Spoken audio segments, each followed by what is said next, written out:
Everyone, it is 4:03 and we have a quorum of 6 of 11 members of the committee. So I will call the meeting to order. There's no one remote, right, Eric? No. Okay, thanks.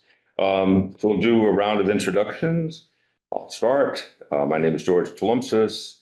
I am the planning board rep to this committee. I am the vice chair of the committee, and for delegation of the chair, I facilitate the meeting. You want to go next, Mary? Go that way. Sure. Mary Chicklin, I'm the chair of Sustainable Greenfield and am a member of the public. Amy Kaling, I'm the Community and Economic Development Director, and I am not on the committee. Have Carol introduce yourself? Sure. Awesome. Introduce yourself. Oh, okay. Carol Collins, Director of Energy and Sustainability. Eric Bora, Director of Planning and Development for Greenfield. Aki Wheelan, the resident of Greenfield. Carl Meyer, resident of Greenfield. Jonah King, public member. Francoise Att, public member. Nancy has a public member. Thank you very much. This meeting is being recorded. If anyone else is doing so, please notify the chair at this time. So we'll move on to approval of the May minutes. Is there a motion to approve? I had a correction. Why don't we have it start a motion? Oh, I move to approve the thank you. minutes. Is there a second? Thank you. And now we have discussion. Just, it takes an E at the end of my name. So does mine. Oh. So we're both in the first paragraph. Right, so there's So my name Francoise has an E at the end. And Carol does too. So in the bullet item 3.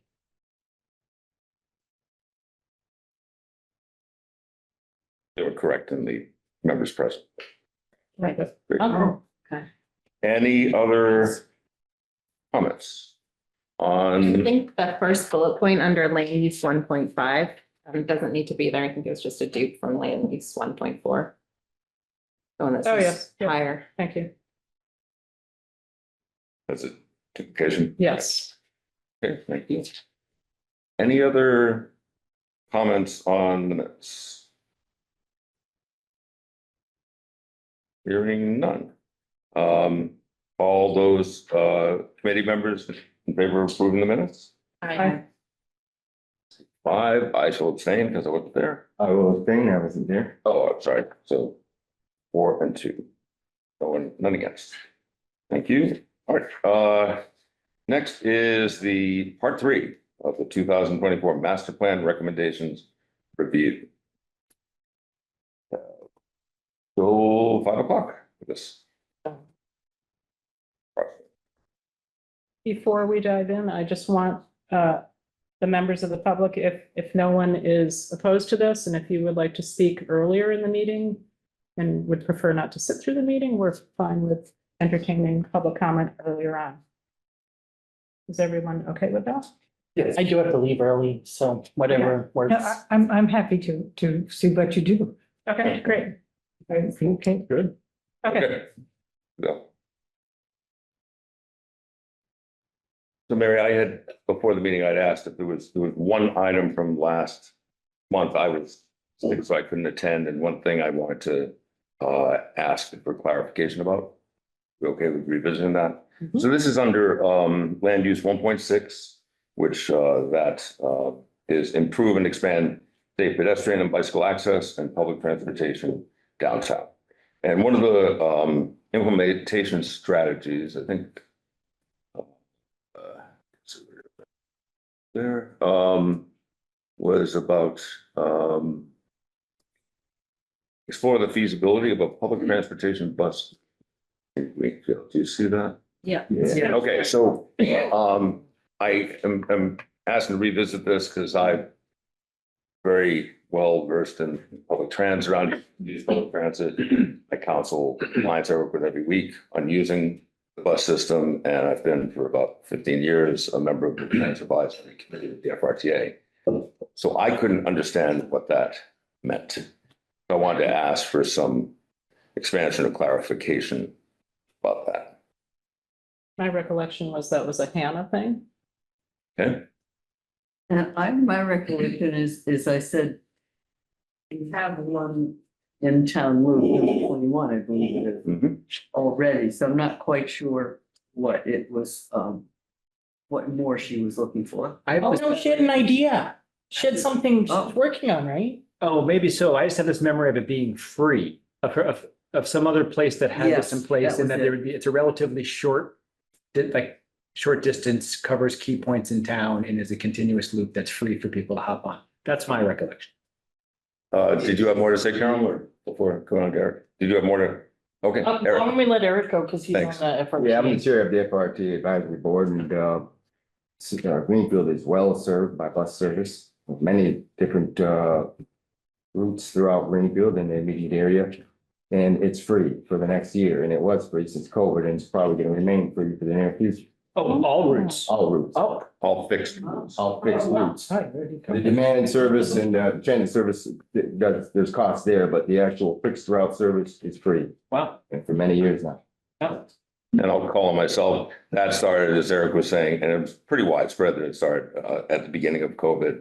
And the board has, I think that lasted for 2 years, maybe, and the board did it and is considering making it longer term. It's not decided yet. It's up till the end of the fiscal year. When is it? Well, the board voted to continue the next year, so it's good till to end of June of next Yeah. year. But then we'll have to revote at that time. And just to be clear about, and it is a frequent loop, it goes to all of the main grocery stores, Stop and Shop, Big Y, Foster's, it goes to the housing complexes, Leiden Woods, Oak Courts, Elm Terrace, Greenfield Gardens, and then back downtown. It's about a 45-minute loop. So it's not as short as you like, but it's trying to serve such a complicated process, trying to serve, transportation needs, but that exists. So when I saw that, I thought, that's kind of what the number 21 is next. So that's kind of what that seems to be. And actually, it was increased to weekend as well, within the past few months. Correct. Which hadn't been for years. We hadn't had fixed route weekend service. Yeah. Great. Well, I think we should check in with Hannah when she comes back. Okay. Since these are still in process, and we can Great. see if there was something that was missed in translation, which is. Thank you for entertaining that. And Eric, are you working on a downloaded version? You're not working on the Google Doc, right? You're in a download. No, the one you sent me an email Okay. with the agenda, that's what I'm doing. Let me just- So with that being done, thanks again. See what you're typing. for indulging me. Okay. No, it doesn't. Well, Hannah, I'm posting that in. I swore she said she had something she couldn't share yet, but it was exciting, yeah. right? Am I making things up? Something like that. So we'll check in with her next time. But you can share. Okay, well, let's dive into land use goal number 2. Okay. Eric, do you want to page down? Yeah. And Eric, do you want to be the reader or? Sure, land use 2, increase housing stock and accessibility of housing units. Then 2.1 revised zoning ordinances to allow greater density of housing downtown and in the greater downtown area. The first thing on the list is allow multifamily dwellings by right with site plan review and semi-residential zone. And revise the maximum number of units allowed in new multifamily dwellings and amend the zoning ordinance 7.10 to allow first floor dwellings and mixed use lots. So we'll go over those. And there's a comment I see on the upper, under, in this. The in cell strategy. that says. Yeah, John Garrett says, do any of these cover cluster developments? Saw that in the updated plan from the Conway School. I don't see that note. Where is that note? It's If you hover over. little the arrow order. on the strategy. Oh, on the strategy itself. Right there. I don't I know. think that red thing. There There you you Oh, go. there it is. Right, interesting, all right. Do any of these cover cluster development? I thought cluster was way out to you. I think clusters everything around, but it's not in central commercial or going up like the federal commercial quarter. Cluster, yeah, it's an open space / cluster development ordinance of the Greenfield zoning line. It's basically allows, it's being updated now, with planning board, we're process reviewing it. And it's a major update, the last update was probably 89. So the proposed amendments, proposed to increase open space requirement, and a few other things, providing incentives to allow increased density. Okay, so is there anything related to that that should go into here, or because it's underway, we're good to go at this point? Well, that was just the cluster. They allow multifamily dwellings by right in the semi-residential zone. Yes, that should be done. Raise the maximum number of units allowed. No. What is that one? Raise the maximum number of units allowed in new multifamily dwellings. Anybody know why that was? I don't, I'll call myself and just ask you, there isn't, I mean, it's 4 or more. Is there a cap on it? There's no cap. There's no maximum. Okay, so we should get rid of that then, correct? There is a maximum per building, and maybe that's what this is referring to. There's a maximum of 24 dwelling units per building. Each 6 units needs its own separate entryway. But that's the only restriction. On the number of units you could have, you could propose a 500 unit development, there's no limit. So would it make sense to, in this document, to have a little parentheses and say, present zoning allows for 24 units? Per building. That we don't move that. Right, that comment. Got it. I'll take the notes, Eric. Oh, okay, that's even better, I don't even have to do that. Got it. So And I was just gonna say, so we can make the raise the maximum number of units go away, can't we? I mean, Well, or we could reconsider, is 24 a good number and does it need to be raised or not? But at least we've got the information up here that we know what's going on. Yes. Eric, can you clarify, because maybe I just spaced out for a minute. Okay. How is there no maximum number of units allowed, but there's a limit of 24 units per building? There's no limit on the number of buildings, so if you have infinite number of buildings, you have an infinite number of units, they just can't be more than 24 per building. Okay. You can't have one really big. You can't have I guess the intent of this is not to have a high rise of apartments, basically. With 100, 200 units in one building. so you're making a note that the current is 24. I did. Right. yes. I'll call myself again. Going back to the comment John had on the strategy. Your question, I think, Mary, was there anywhere is that addressed anywhere as far as cluster developments, or does it need to be? That's what's. Since, I mean, we're in the process of working on a proposal from the planning board to the council. Whether that will pass, we have no idea. We're trying to, there's going to be actually going to have the FERCog consultant, Allison Gage, involved with both the joint public hearing for the Economic Development Committee and attend the council meeting itself. Simply because it's a very complex process and it's been how long has it been? Couple of years now. Couple of years we've been consulting. They're back and forth. So do you think that needs to be captured in here? Some of that was kind of the question. The question is there an action item for us to? Exactly, yeah. There really isn't if we're doing it, or maybe follow through with it. I mean, it hasn't been adopted yet, so maybe. Right, that's it. Or, I mean, I was gonna say possible action item is to follow up specifically on the thing that you're working on. So that is that what, right? Update to the open space cluster development. Okay, And amend zoning ordinance to 200-7.10 to allow first floor dwellings and mixed use lots. I agree with that. We have many proposals that were limited because it had to be on the second floor. As long as we have to make it clear that if it's in a commercial district, the facade facing building, a part of the building needs to be commercial or office or something. The back portion of it could be residential on the first floor. Interesting distinction. Yeah. Yeah. Can I ask a question? Please.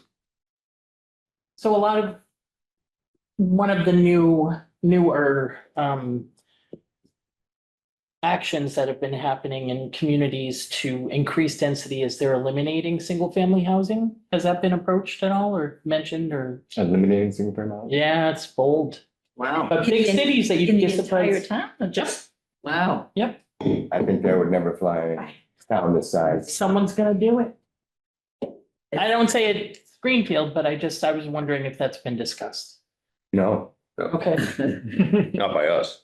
Yeah, And it didn't come up as a recommendation here, I think. there was a video. Remember one of the speakers? I don't remember this. I think it was the Lincoln Land Institute. Anyway, it's fascinating stuff. Well, if it's happening elsewhere, I mean, we might want to say in here, explore or consider. Yeah. Well, I'll pick something else to be a rabble rouser on. Wanted to ask. I got a whole bag full of whatever item we took. Good. I'll call on myself again before we go further, just as far as the first implementation action. I just wondered if other members of the committee know, or members of the public know where semi-residential zone is. I don't know this. Where it is? No. I know where lots of It's other things odd. are, but. It's a couple of sections. It's a little section on Well Street, kind of where Arch Street comes in. actually, there's only one area, it's right here. And then it's between Franklin and High Streets. It's all contiguous, one area right here. Wasn't there one over on Well Street near Arch? No, Is that, oh, do we rezone that? no, it's never been, since this is 89 zoning. So when you pointed there, Eric, was that High Street? Did you Yeah. say? Between High Street and Franklin. And what's that And spot south of over Maple? to the left? It says. So that's like the all. historic district. This is all part of the SRD. And then it goes, There's one underneath your finger almost. Oh, right here, Jay, you are right, you're. Yeah. Yes. Well Street. for the two non-contiguous, Yes. they're both near downtown. Almost forget about that whole area. And it also goes a little south of Main Street. Yeah, okay, yes, it does. Yeah.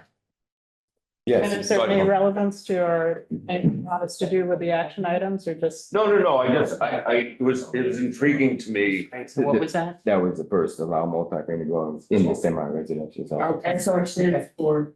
Semi-residential. Semi-residential. So it was just intriguing to me that they chose one zone for that. I said, okay, where's that zone? So it's right here, like I said, and that's, this is down to Armory Street. This is Congress here, the borders, Congress and Armory, and then it goes all the way up to Maple.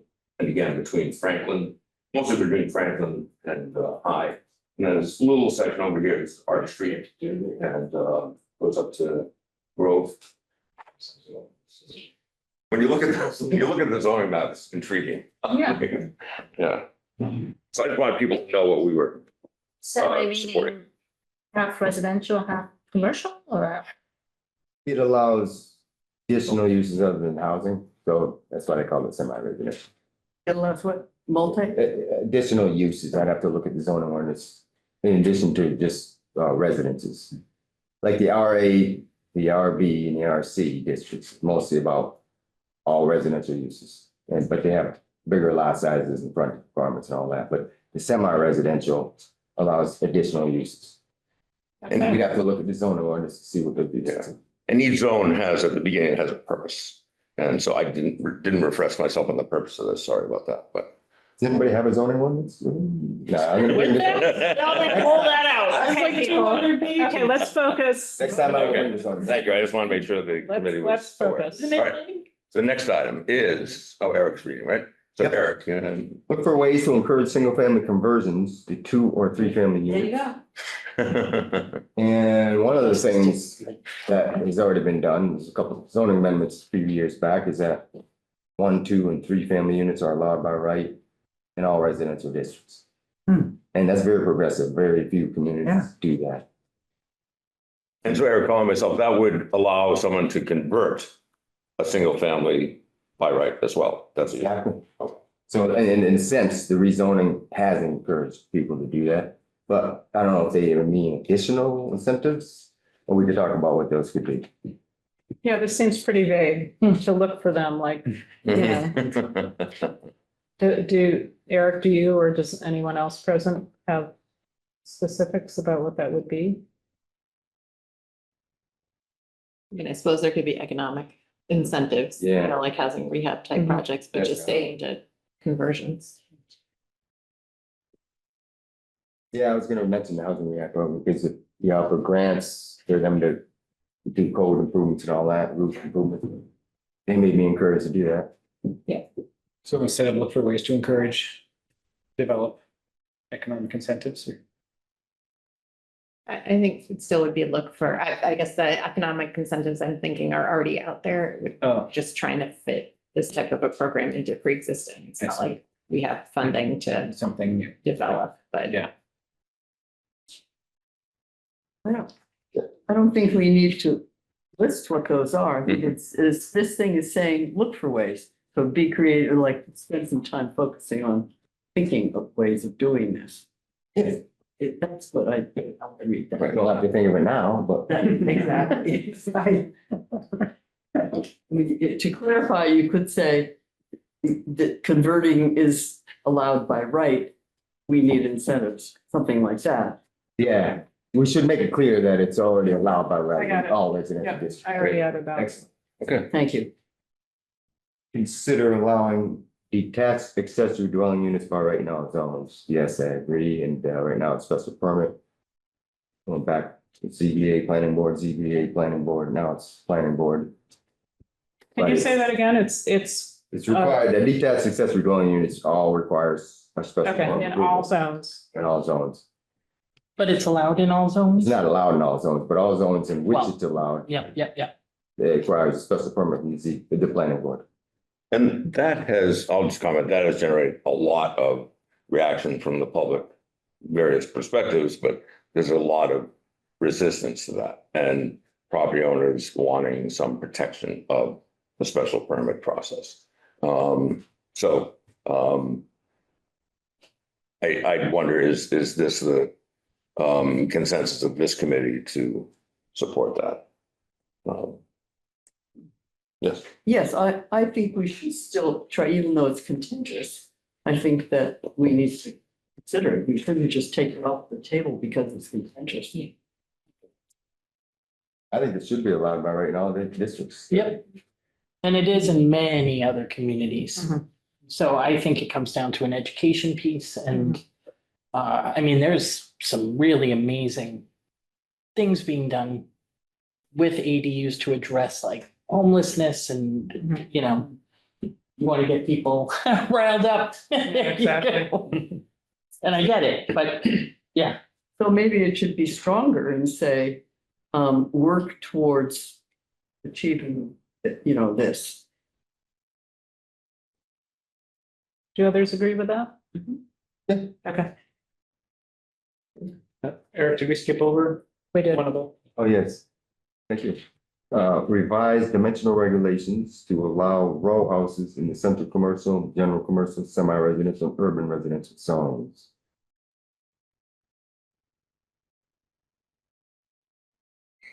Now let's get inquiries about row housing, and it's not really allowed. I think that'd be a good thing to allow, to increase housing opportunity. is it because they have to be separate Yes. units? To be, Going back to the 24 thing? yeah, and it's usually multifamily. You can have condominium situation, but well, we don't see row houses in Greenfield because it's not really allowed in the zone. Can you define row house? Sure. Several units that are attached, but the lot line, it may be on one lot, or because it's a condominium, or it could be, the lot line is right there where the connection is with the existing house, so there's zero setbacks. But it meets all fire code requirements for separation of buildings. So that's why they call it row housing, because it's all one big row. No examples here? I don't see any. I'm looking, Turner's Falls. Yeah. The cannery, Cuddly. that road, that row. And the Third Street. Cuddly it's called Cutlery something, right there on, is it? Oh, that's Third its name. Street? It's, yeah, the Cutlery, Cutlery on Third Apartments or Street. something. Mhm. they're all. Yeah, they're beautiful. You know, Yeah, there's Yes. also ones in East Hampton. It would be nice to allow them in Greenfield. yeah, Okay, so we'll leave this on and. Yeah. That's good. All set with that one? Mhm. Revise the open space development ordinance, yes, provide density, bonus, affordable housing, and or increase protection of open space to, yes, we're working on that right now. Okay, so that's the cluster development we Yes. were talking about, also known as open space development. Yes. Plus is an old term, but it's, yeah, we didn't change it for our proposed amendment. Okay. Let's see how the end. Oh, yeah, sorry. I'm sorry. Sorry. I wondered if we could add one. I guess this sort of came out of looking at the row housing, but revise the dimensional regulations to allow houses on smaller lots, i.e. reduce road frontage, total lot size, side lot, front lot setbacks, et cetera. We talked about this about a year or so ago. We measured, there was a report on, I think it was Franklin Street, where the road frontage is half the amount of what we require now. And it seems perfectly livable and doable and acceptable. And Okay, so could you say the action, proposed action item again, and we'll see if. people- revise dimensional regulations to allow houses on smaller lots.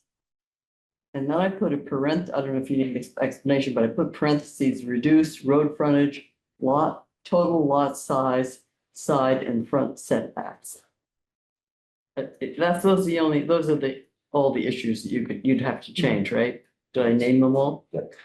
And this was the proposal 3 years ago, maybe, that a couple of counselors came forward with. Correct, and it ended up being the adoption of allowing 1, 2, and 3 family by right, but not the other dimensional requirement changes. Is everybody Please, okay with, oh, Eric. Just want to say that I'm good with that, and the chapter 48 zoning, Mass General Law, chapter 48.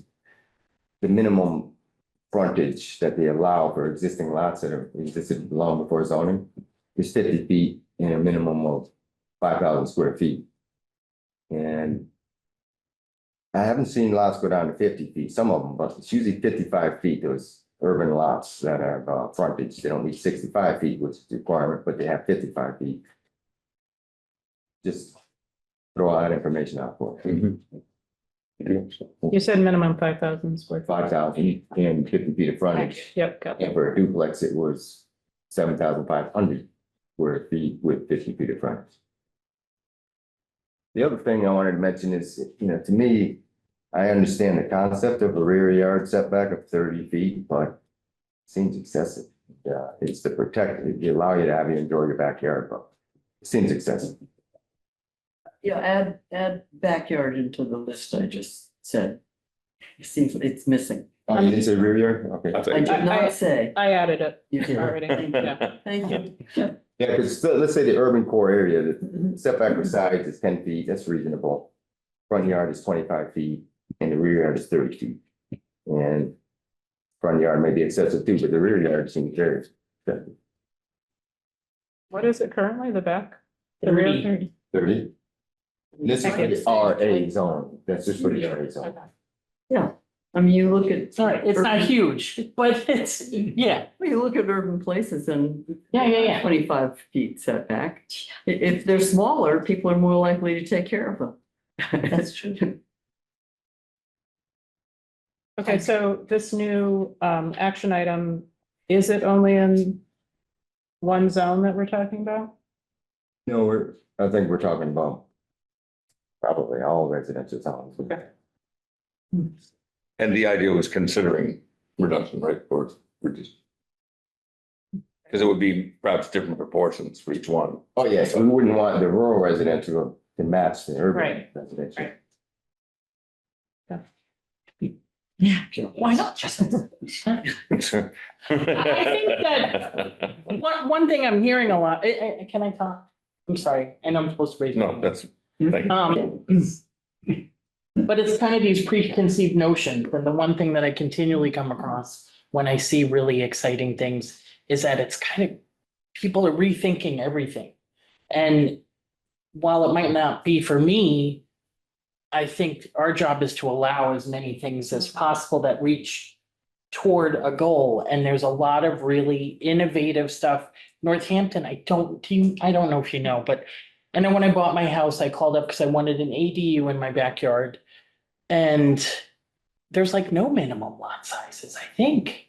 Or I guess that can't be true, but so that's why I've been quiet. But again, like I know the planning department has really tried to find ways to allow, and like with ADUs, there's this whole movement. Someone's building one near me and they have like an actual sign out, kind of, again, flipping it on its head that like, this is great. Everybody can do this, or you know what I mean? So I think we need to have open minds and no lot lines. Do away with lot. Even in rural areas, like we have developments in rural areas, they're all hideous from what I've seen. So I will put that out there. I am the design police and I would love that job. But you know, you can do and whatever, call it a cluster development where you make smart use of the land and still have a development. And even though that might not be ideal, we're up against some serious shortages, so we have to start thinking again, and I'll stop. But it's great to learn this stuff. I know, I think we should definitely look into it. Are we on to the next strategy? Here, here. Okay, Land use poop too. now I'm being a rabble rouser. Shocking, Carol. So a little worried, sorry. Oh. I Okay, was, wait till after 4:30. land use 2.2, address the dire need for barrier-free housing. So the next one here is advocate for a state or local program to incentivize rental property owners to retrofit existing properties with accessible features such as step-free entry, grab bars, ramps, and other barrier-free features. Definitely we should do that. But I don't know what the local program would be. I mean, Amy, do you have any ideas?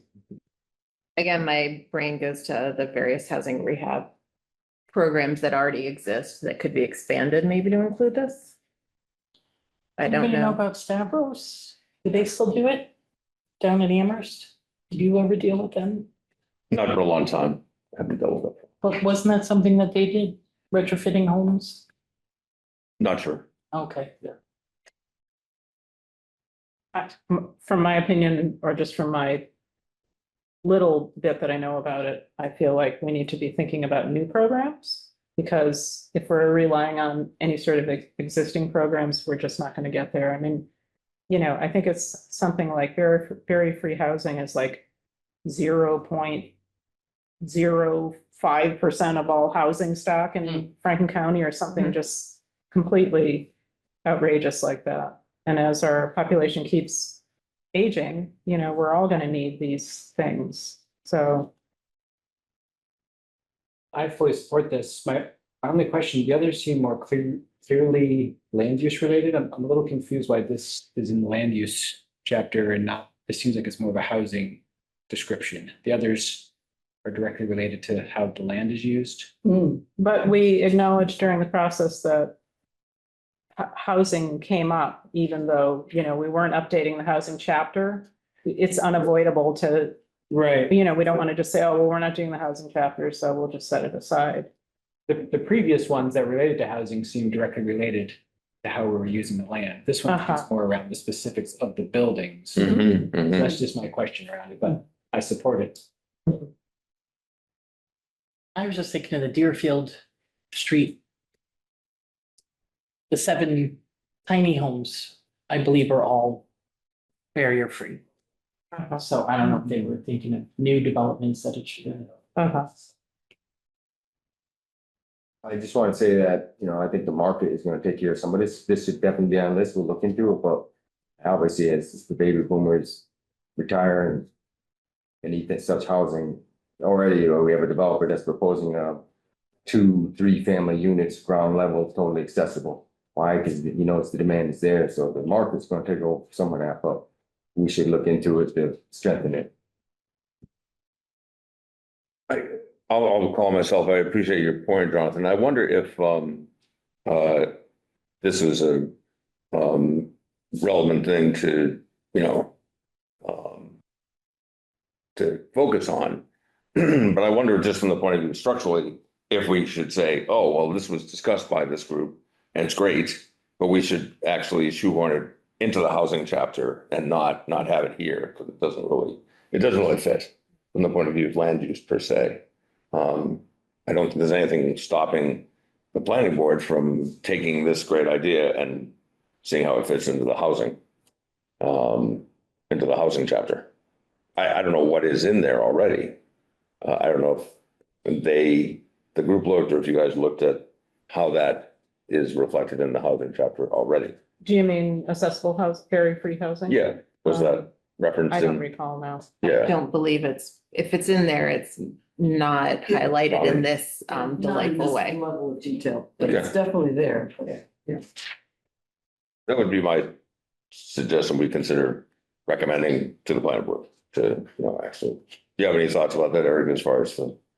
I agree with you and Jonah, kind of So, put that note there and, take it out of this land use chapter. What would we do with it? As George said, just put a note, that if we update the housing chapter or consider the housing chapter, we would consider this. So we're saying to get rid of anything relating to housing, increase housing stock and accessibility of housing units? No. No, just this one item right here. because it's Jonah, I retract calling Jonah Johnson for the record. So. And, so I wonder if, since this is only about the buildings, this isn't about the land, but it's important. It seems to, and we have a housing chapter, it seems to, make sense to kind of just shift this into the housing chapter, but that's. Can I just clarify, is Yeah. that this you're talking about just that advocate implementation action box or the whole strategy The section? strategy. And I apologize because I was on the core team and I should have said this earlier than, but I'm just thinking. And I will say that because the process, it was imperfect, right? When you're only updating 2 chapters, you're bound to have these things that rise up as being very important. I mean, we heard it at our meetings, we heard it in the survey. Yep. And I respectfully disagree and think we should keep it in here because otherwise we're saying, well, let's just stick it in the housing chapter, but we don't have a mechanism to do that I know of. Well, when we could adjust it to refer to the land around the houses as well. In my mind. True enough. Like to remove potential like land feature barriers as Uh-huh. well. Well, That would be barrier-free one way. housing does mean barrier-free housing. You have to be able to get into the house first, Right, right? but that, if we said that in some way, maybe that would make it justify being here more. We do talk about step-free entries, ramps, so exterior type features. Yeah, didn't want to suggest we get stuck on it. I just, and the planning board can consider when it gets to us, but. The question on it, I mean, all the items under there, it's like. All the other things, the Department of Planning and Development, okay, we need to do this, but all these under 2.2, it's like increase public awareness about the need for barrier-free housing. Increase resources and programs to support the houseless, is that homeless or houseless? It's houseless. House, let's see, homeless is more, we can't use that word, politically can't correct, use that. okay. But all those things, I mean, what would planning do to accomplish all that, or any department? It looks like Community it's all development housing. would do, community development works on those things, so I can see those fitting into our department. Yeah, under the economic development chapter, the housing, Under the housing chapter. But I would hate to lose this language, Mhm. so. Sure. And planning's not listed as a stakeholder, but housing Greenfield seems like it would lead. Is that the group? Mhm. With Susan? Yes, yes. Okay, We can certainly I would add. add community development Okay, to thank you. Mhm. all of the Yeah. boxes in that section. Yeah. Nice. That's a good one. Just as an aside, and like, as George said, let's not get too stuck on this, but, we had talked about trying to have, once the recommendations are endorsed, approved by the planning board to have this in some form online that people can access. And so we can have some narrative that goes with it, right? And maybe we can pull this out of the official table, but have it in a section. And we might discover some other things like that as we go through the rest of this, that we knew it didn't really quite fit in, Yep. but we also didn't want to lose track of it. So I think for now, I just would like to see us keep this in here. And then when we get through this whole thing, then we'll figure out how we present it to the public in a way that we don't lose that, but we make it clear that it's more of a housing thing. All right. There were a couple of comments that, John Garrett, there's a couple, yeah. Line number Yeah. 43 and 44 both have comments.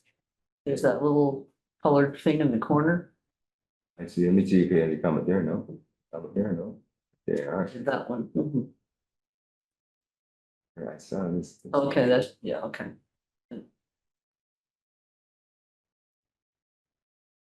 The expansion includes this. I think Amy, you responded to this, right? Just to say, yes, it does. Yeah, it does. Or is there anything in those two comments that we need to adjust any of the language in the? No. Yeah. That makes sense. Everyone ready to move on? You betcha. And use 3, promote the growth of industry in Greenfield. Good luck. Develop additional properties that will accommodate industrial uses within areas currently zoned for these uses. I wanted to just clarify, were you saying your note, I think it was you, yes, Mary. It was me. All these were listed as strategies? So, yeah, these 3 action items were actually just, I didn't want to not mention that I made them into action items. They were strategies, but it didn't make sense in my mind. Just the Conway School had them, Strategies. yes. So, did those strategies, when they made them as strategies, did they have additional No, implementation? Oh. No.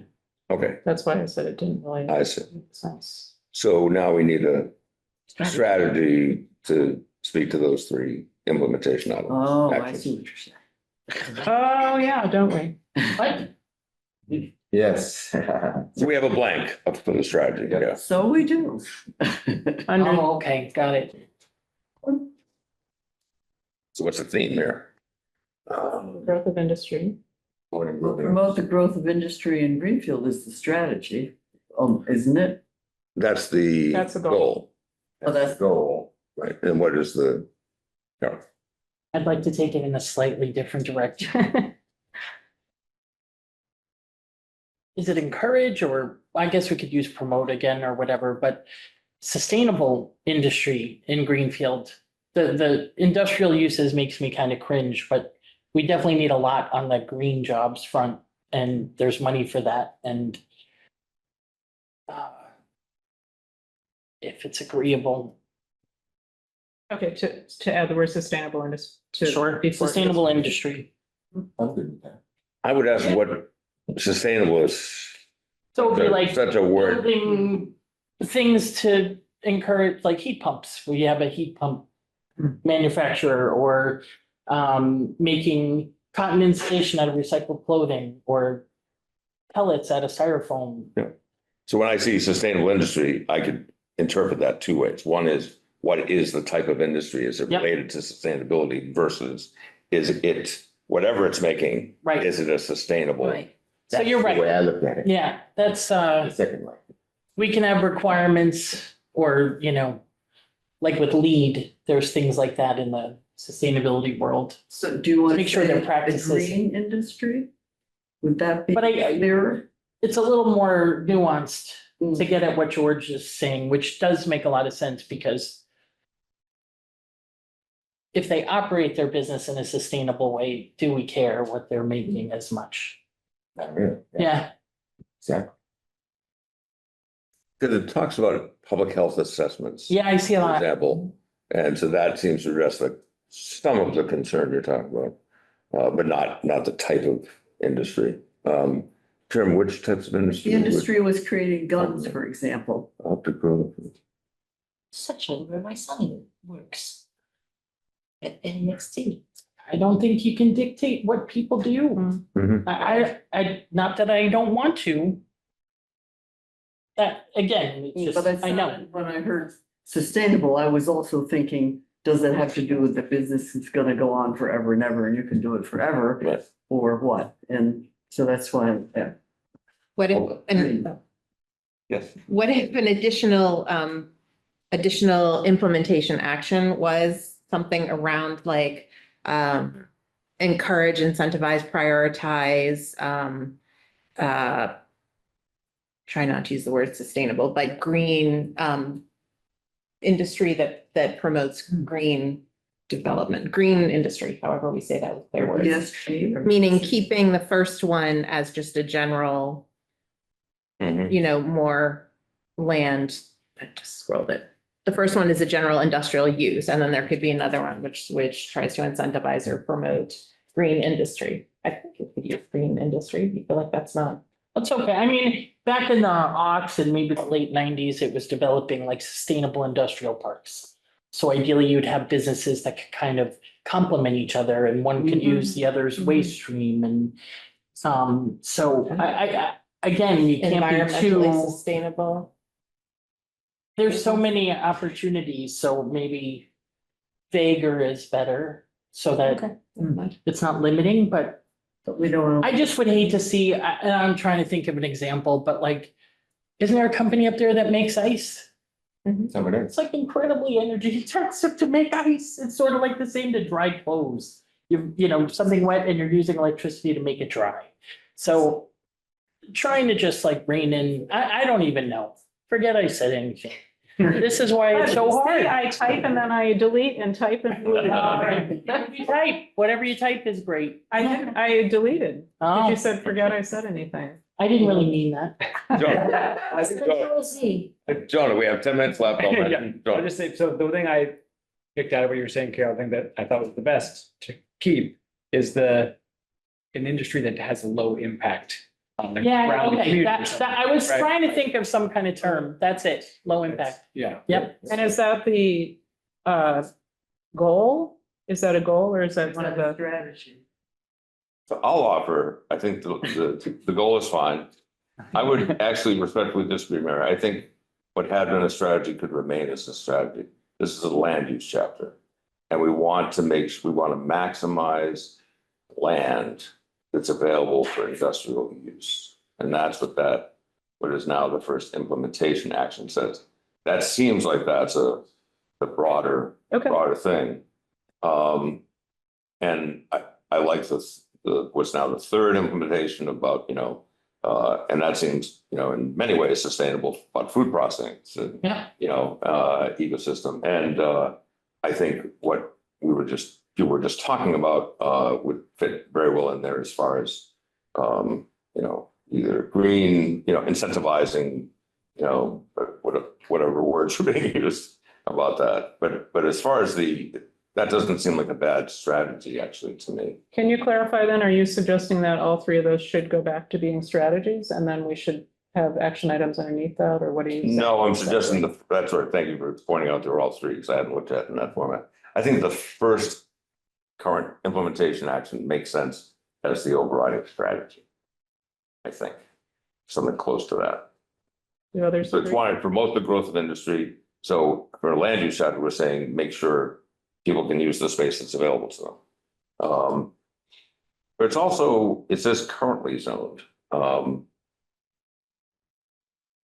Because there was not too long ago, there was a rezoning to encourage industrial use. So I don't know if that's, The question is on the language, the word develop. Mm. The city's not in the business of developing properties. We zone, so the developers can come in and develop properties. What does that mean by develop additional property? I thought the intent was increase land opportunity for industrial development. There you go. There you go. I think that's, I'll change that. yes. You're talking about as the strategy. As the strategy, Yes. we are lacking in industrial land. And take the word develop out because we're not developers. Okay, Well, we could have encourage development because we Yeah. do Encourage encourage development, I would development. use that word, encourage development. okay, so what's the strategy? Increase What it land, was before, but encourage. Increase the industrial land opportunities in the city of Greenfield. Increase availability of. Is that what you're suggesting? Yeah. Because we don't, there's not that much land Right. zoned as industrial. So increase the availability Yes. of. And then specific action item would be, redo the zoning map to increase, industrial, general or planned industry districts. Something like that. Don't let you at the end. I was just gonna suggest for the sake of time, and since it's being reworked quite a bit, that maybe one of us rework a draft that we then come back next to week, yeah. next time. Good idea.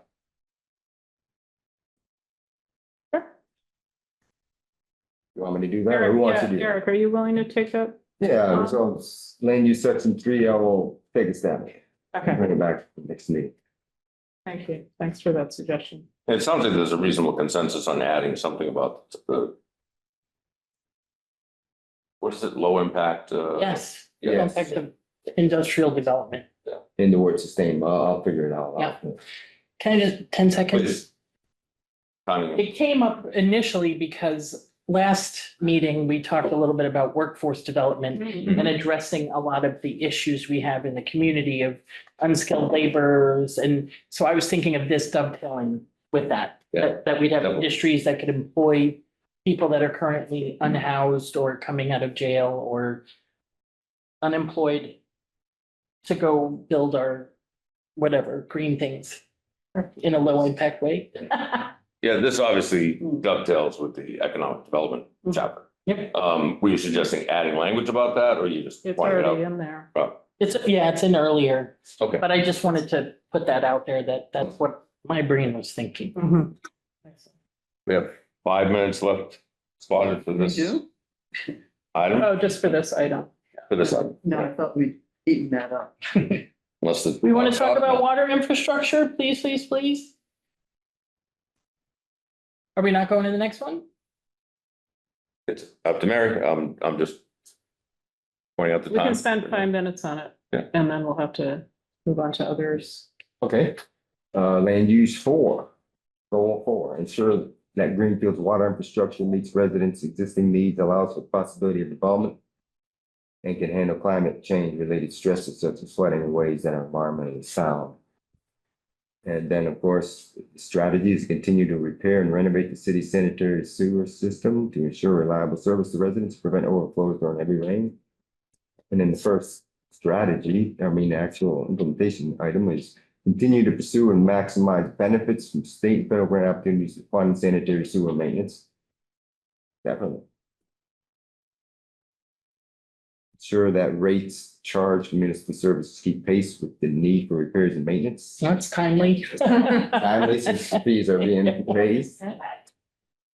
Require that new residential sump pumps be inspected and registered to reduce illicit connections. So we have I just some- knew. I thought that was That's already been done. being done right now, right? Let's see. So what the think notice- on. So why new though? Could, It was maybe a Because they- mistake. Maybe I made a mistake. oh, so all of them. All of them what? Well, I'm saying why new residential sump pumps? Oh, Why not all of oh, I them? see what you meant.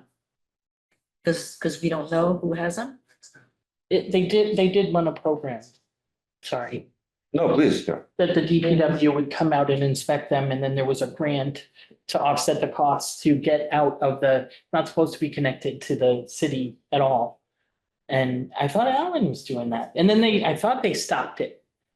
They do it on occasion and they did it. I'm not sure the last time they did it, but it is an ongoing program where they send out a letter and then they get a response from so many residents and then they go deal with those situations. So it's an ongoing thing, slowly working to get rid of those illicit connections. And as I recall from Marlowe, that's an incentivized voluntary process, Yes, far from requiring. right. Yes. So that's what I want to point out. Yes. that. You're right about that there. Wait, say that last part again? So this language is require the sump pumps be inspected New. and registered. No, I understand. Okay. And then someone was questioning, why new? Uh-huh. And I think it's because there's no current process or system to identify unless you're just kind of having people, share that they have it, or somehow the DPW were to pick up on it. Yeah, no, I'm just finishing. I'll get to this. So it seems like the requiring, you have to be really careful about that. Yes. Okay, so let's, if you want to change that.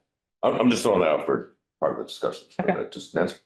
I've talked to Alan Turok about this whole issue of the sump pump and asked about, is it important to have like an analysis of the entire city? It's the only way you're gonna find the people who have sump pumps that go into the sewer. And he says the only way they find them at this point is if somebody has a sewer backup in their house, then they're called in and then it gets resolved.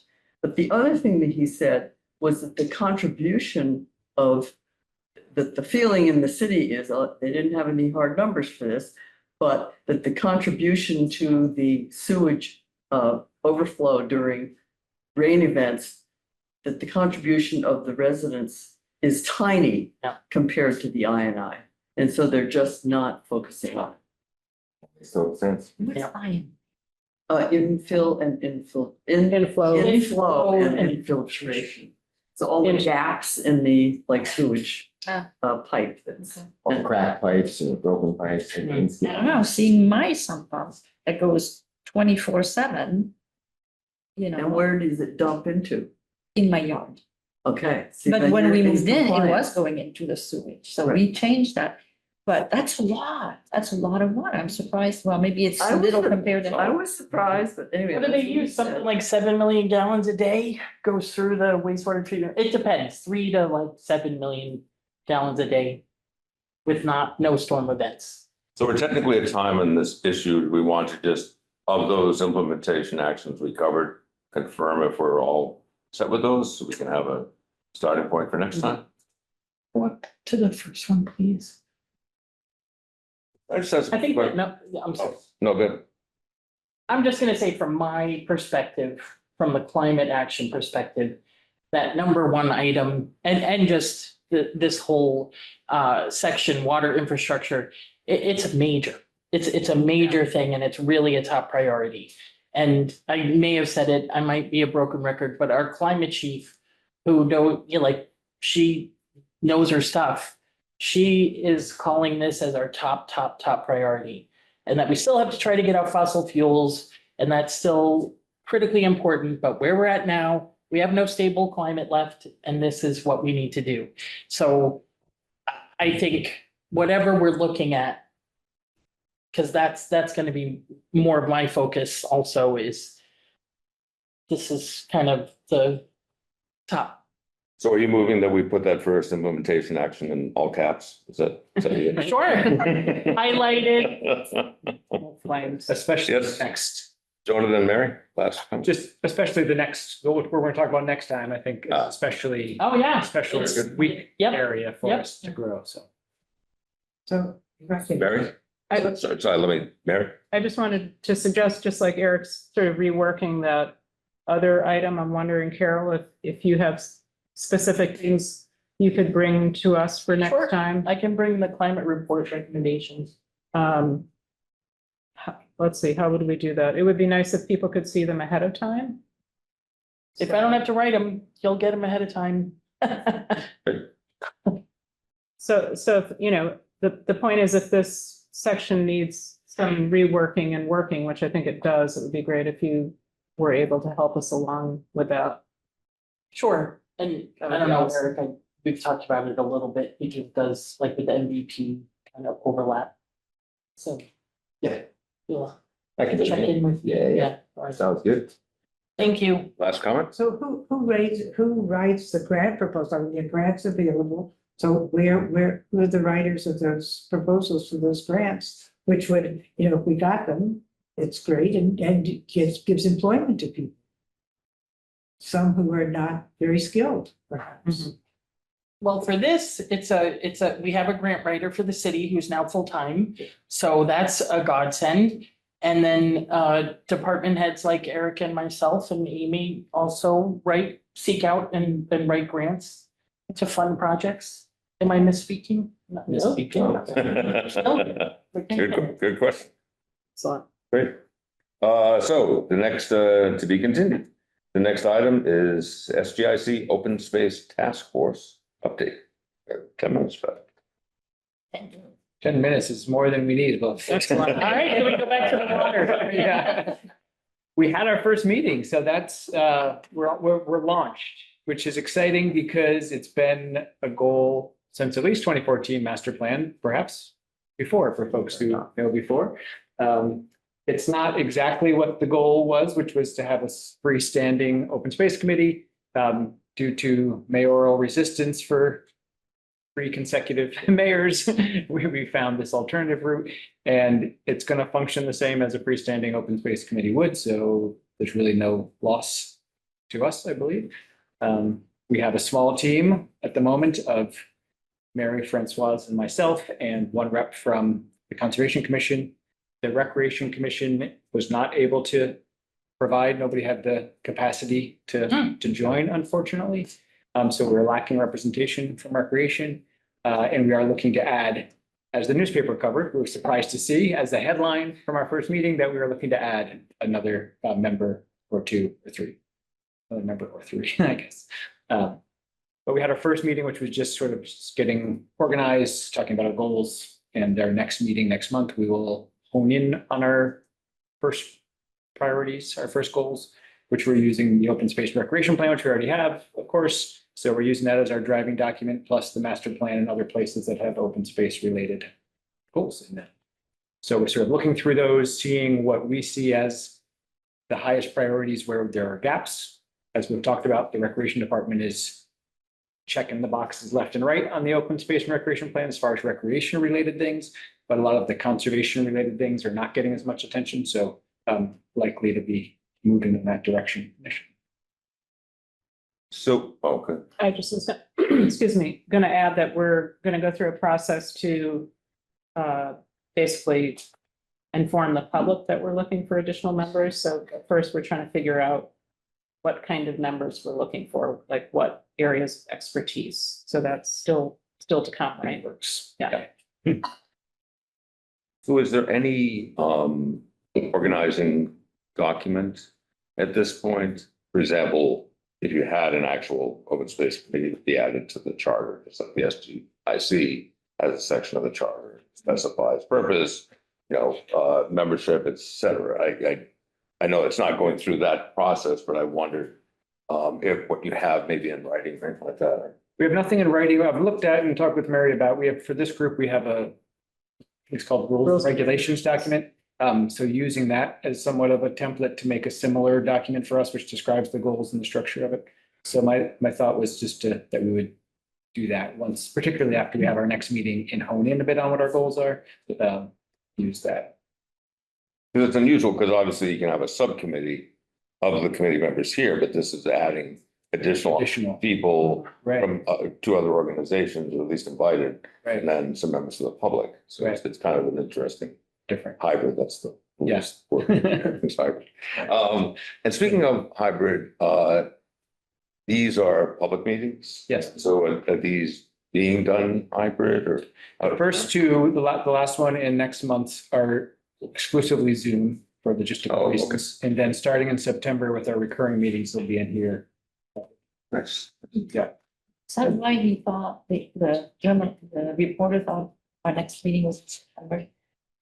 Was that what you said? Yeah, you said that. Yeah, they got a few things. Yeah. A few things off. Yeah, can't go for 100%. There's not. But yeah, so starting in September, our recurring meetings will be second Thursdays right here, 4:45. So they'll At 4 p.m. continue to be the 4:45. same week as this one. No, this is the 4th. Fourth. This is 4th Thursday. Ours will be second Thursday. Oh. Yeah. Good. Just check the paper. Yeah. So any other thoughts or comments about this update? Congratulations. Yeah, and I just think this was an inspired idea, given, you could just say, oh, again, we got, can't create the committee, but this was a very creative way to at least start that process. So kudos to those who came up with it and are doing it. Yeah. Public comment. All right, well, thank you. I really appreciate watching you and listening to you. That's how local government works. I keep telling people it's the down ballot that counts because it's what happens in our local towns and cities that really makes the difference. But anyway, enough of that. So I was inspired. I just moved to Greenfield 3 years ago, and since then I got a tour of the Northfield pump station, thanks to Carl Meyer, who knows more about it than probably anybody else. No, but so anyway, so I thought, man, that's really bad. It's bad for the environment. It's bad for everything. It's bad for us who paid for it. And unless you're, a stockholder in First Light, you're getting screwed. But okay, so I know it's bad, but so it's not enough for me to say, okay, I'd like to not have it. But there are arguments from the governor down saying, well, we need to have battery storage. We need to have all these things that provides for us, even though it takes more energy than we get. And so what I thought about was when I moved here, I moved into the Weldon. And one of the first things I noticed is we had a very big parking lot. And unlike the jail, it does not have solar panels. And periodically I remind people that we at least keep up with the jail. And so what I've done was I talked recently with Keith Barnacle about this just in passing, and I went to see Carol in her office about it too, that if every big parking lot, we have more big parking lots in the city. When we talk about affordable housing and space, we've got, Stop and Shop and that big Staples, et cetera, and then Home Depot and, all these different parking, and the municipal parking lot. And he said, Keith said, well, we could at least look at solarizing the municipal parking lot. And so I said to a friend in Northfield, since it's in your backyard, why don't you get them to do that too? So it's interesting when you talk about what kind of industry could we have here. I went to PV Squared, and some of their panels are made in Marjorie Taylor Greene's district. Because You must love that. they try, well, it's sort of rubbing your nose in it, I Yeah. voted against it, but look at all my constituents who have jobs. But anyway, I don't need to go into that whole political hole. But it seems to me that it would be such a benefit on everything, just as the Northfield pump station is a detriment in so many dimensions. This would be beneficial in so many jobs. And even if we could compete with her district and build solar panels here. I mean, the whole Northeast needs solar panels. I mean, the whole world does, but certainly here. And yes, we're not Tucson, Arizona, but I have friends in Syracuse, which is about as gray a city as possible. And in the middle of winter, they were selling back to the grid. They were selling power back to the grid. So, with the improvements that have been made in solar panels, I mean, it's amazing, that we don't have them everywhere. And so you're one of the places I'm approaching to say, how can we do it? Can you do it? The city grant writers, that I keep hearing that there are grants possible, and that even, whether it's your home, you can get really good interest loans. And if the panels are made in this country, you get an even greater incentive. So, I mean, it's totally win-win. And so I'm asking you, can you do it? Or what's your role as the Energy and Sustainability Committee of Greenfield? And before we get into a response from Carol, I was remiss not asking you to repeat your name, just because of public comment, Oh. and Pocky Wieland, thank you. And It's I, WEILIE. IE. Remember that before, except before C. Before E. Oh. and I think, You see. and I think you shared that you live at the Weldon as far as, okay, Thank you. thanks. Carol, you were gonna respond. I was, and I wish it was an easy one, but, you know, I appreciate that you've really dug in and it's hard to make this stuff easy, but I will just say that larger solar developments, and larger means 25 kilowatts or above. 25 kilowatts is about a large home size or a very small business.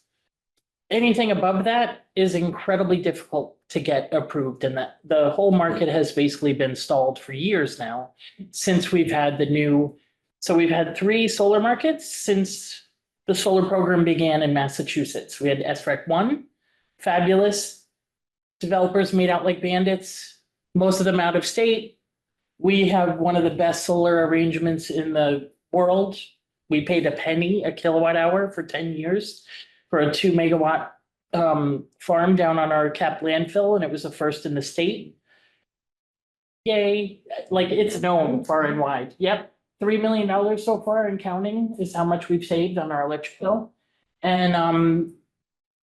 And then Solar Rec 2, SREC 2 came into play, still really good, but the state was trying to get a handle on like, we really want the money to stay locally. We don't want all these big developers. It was better than the stock market. You remember those days, right? Nancy, you were trying to do community solar up on Millbrook Wellfield. Tried and tried and tried. Because that's a good thing. So we're trying to do good things and then it's like impossible to do them. And nobody wants to acknowledge that. And so it's frustrating as the boots on the ground that these things that should be, and it's what everyone's saying, the state's saying, oh, you need to put solar everywhere you can. We also have a new fire code that's going to make it more difficult on houses and buildings. And I'm like, can you guys just talk? Because you're telling, we basically now have lost about 20% of what was previously capable to meet the new fire code.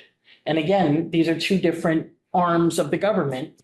But in terms of the canopies, we've evaluated them. When the parking garage was built, that was supposed to have a canopy, tried to make that happen. I mean, I can show you, you know, plentiful emails, records, everything. But where we're at right now, like the fire chief would love on his roof or a canopy, we'd love to put them everywhere. And in short, I would just say, and I get nervous to say it because no one will actually come right out and say it, but I'm sure PV Squared, I don't know who you talked with there, but they again have their public, but it's well known that it's, I believe they don't even try to pursue larger projects because I know other local installers just gave up on anything over 25 kilowatts because it was so impossible. And the, So say again what the obstacle is, it's mostly the interconnection with the utility. So there's also this massive grid modernization project that's going on. There's a lot of aspects to it. It's a very, there's a lot of Nothing's weeds. ever simple. No, it's never simple. I want so much to just say yes or no to anything. Never get to, but, so anyway, I would just say, if I'm trying to explain anything, it's just that, like with battery storage, there's a new frontier there too, and we've been waiting for that forever. And just trust me, I would say that Greenfield has been very, very proactive and leading on many, many things. And I have the bumps and bruises to prove it, that so many, you know, it finally came to the point where I was like, okay, nobody's going to say this out loud, but this is impossible, right? And I don't think I've gotten it yet. Batteries coming a long way, but up until recently trying to do there were no large battery projects that had been given the green light. So, and I did we're in our 3rd solar market, incentive market, which is called SMART, most ridiculously named thing ever. It's hard to know for a fact, but something like 10 years to get that operational. $1 million in an interconnection fee. So the utility stops projects by having exorbitant fees if they'll allow them to go at all. The high school, I had many iterations of a solar plus storage project and the line couldn't handle it. So it then becomes either the city's financing that to upgrade the line, which was coming from Deerfield, which has like Barstow's Farms, anaerobic digester. I'm telling you too much, sorry, but the short of it is like there's reasons that things aren't happening that everyone thinks should be happening. Mm. And I just want people to understand that because I'm really tired of hearing, it's just hard to keep hearing like, oh, you should be doing this. Why aren't you doing that? Why, there's a reason. And boy, I'm pretty tenacious. And we have a lot of great people that want to make things happen. So I don't know if that helps. Mary, you had your hand. I'm good. Thank you. Okay. Let me just ask you, because, I mean, there are two questions. I mean, first of all, I visited PV Squared and they Yep. could do it. They can do larger places. Okay. And, she talked about the different incentives, the different, rates of return. But anyway, the other question is, what is a large battery? That, as we're coming to this, I mean, and they also mentioned what you did, Carol, that, the Eversource connectors here are 20th century and we're in the 21st century. And so that has to be changed. How do we change that? I mean, I understand that you're saying, oh God, how many times do I bat my head against this wall? Yep. But I think, I sometimes think, well, Eversource will still get money, but however they do it. Yep. So I mean, if that's the thing to remind them, that they'll still make money. And I mean, and I was listening to you and you said, all these obstacles, I think, God, if everybody in Greenfield just said to Eversource, we're not paying our bills this month. What would I it think do? they still win. And everybody in Greenfield would be in the dark and that might not be, it's already figuratively true for a lot of people, but But yeah, yeah. so what are ways that you can think of, or anybody, in Greenfield, anybody can think of, that we can move this forward? Because I mean, God, it's, I talked to Joe Comerford and she says, Barrett is the guy who wants to just chop down trees so he can put up solar collectors. I mean, really, who are his constituents, I mean, Right. because he's the energy guy, I guess, in the Senate. And I do know there's a lot of people working on it because, UMass did a solar forum. It was 4 incredibly long sessions explaining the current situation and how to kind of deal with it. And from what I hear, but I've been hearing stuff for years, they're trying to, I thought Joe was leading, one of the leaders of the pack to try to get so that we can interconnect easily and we don't get stopped. But one positive thing I will say is that we were limited to not doing anything larger than 50 kilowatts in the downtown area, and that has now been upgraded. So I have to confirm everything with, I don't want to say anything too prematurely, but I'm sure they did some advertising because it's a big deal. Because there were a lot of projects that were stopped because of that, and now there's no limit, but they're not capped like they were before. You're talking about Eversource and the Well, power. Eversource upgraded the downtown network Ah, because it was in another century. And so they are, and the people I deal with at Eversource are wonderful. So it's so easy to just be like, oh, they're bad. But no, they have to guarantee that like when you turn on the lights and you've got some giant battery going on, that it's not going to blow up the line or go feedback. And so it made me understand they have, it's kind of like a health and safety thing. Same with the fire and the police. They have to be there whenever you need them, just like power does. So lots of people working on lots of fronts. If PV Squared said they're doing it, last time I talked to them, they had some specific type of model. But again, there's a lot of pieces that go into it, but trust me, If we can, we will. Thank you. Jordan, did you have your hand?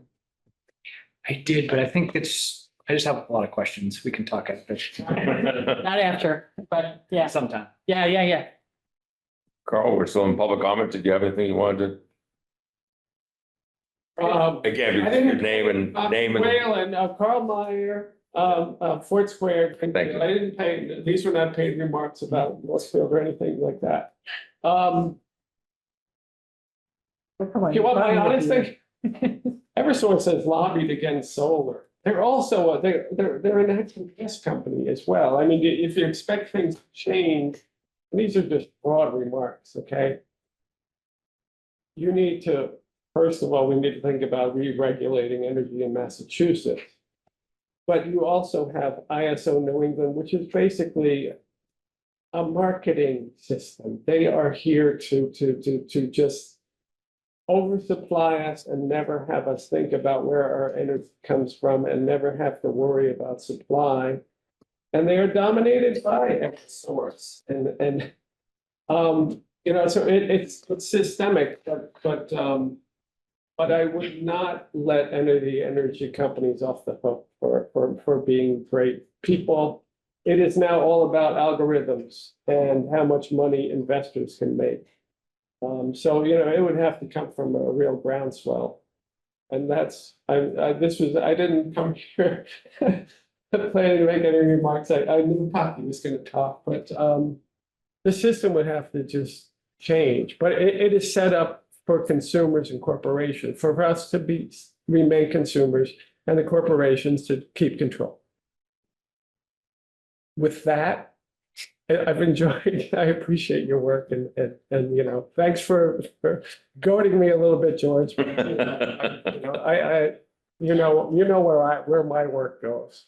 Thank you. Thank you both for your Carl? participation. Have you been to ISO New England? I just went on a tour a few weeks ago. Well, I know that they, I've never been, I know where the campus is. I've never been there. There were meetings, they have now, I mean, it's a closed system.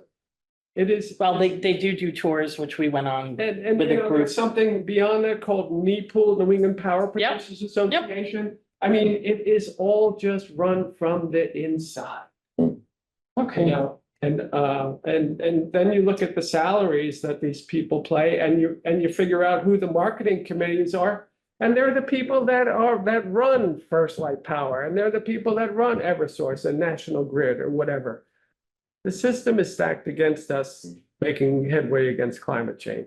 You don't have to write all this stuff down. I'm sorry. I'll start going on. So yeah, but have I ever been there? No, I don't like them. $2.5 million for the current guy, or he's probably up to $3 million, salaries. It's kind of obscene. And it's not local. It's not about local. It really is not about here. So watching the time, thank you. Thank you. Thanks. Dynamic discussion. We have a few minutes for announcements. You had your hand up. Oh, I just, Carl with a, Carl with a K. okay, and MEYER, thank you. Thanks for asking. So are there any announcements? We have a few minutes because the next meeting is happening in the room. Is that right? Yeah. I'm right. CPC, yeah. Yeah. Oh, I don't hear the usual, Welcome. Gathering out Christian there. walked Oh, you by did. and I know he's headed over Okay. here. Yep. Any announcements? Nobody else here. yeah, usually. I think they're. Oh, they slightly out sworn in there. at 5:29. Any announcements? Oh, you can see that. Anybody have? The next meeting is scheduled for July 25th at 4 PM here and via Zoom. There are no other announcements. Is there a motion to adjourn? Second, Second. all in favor? Aye. Aye.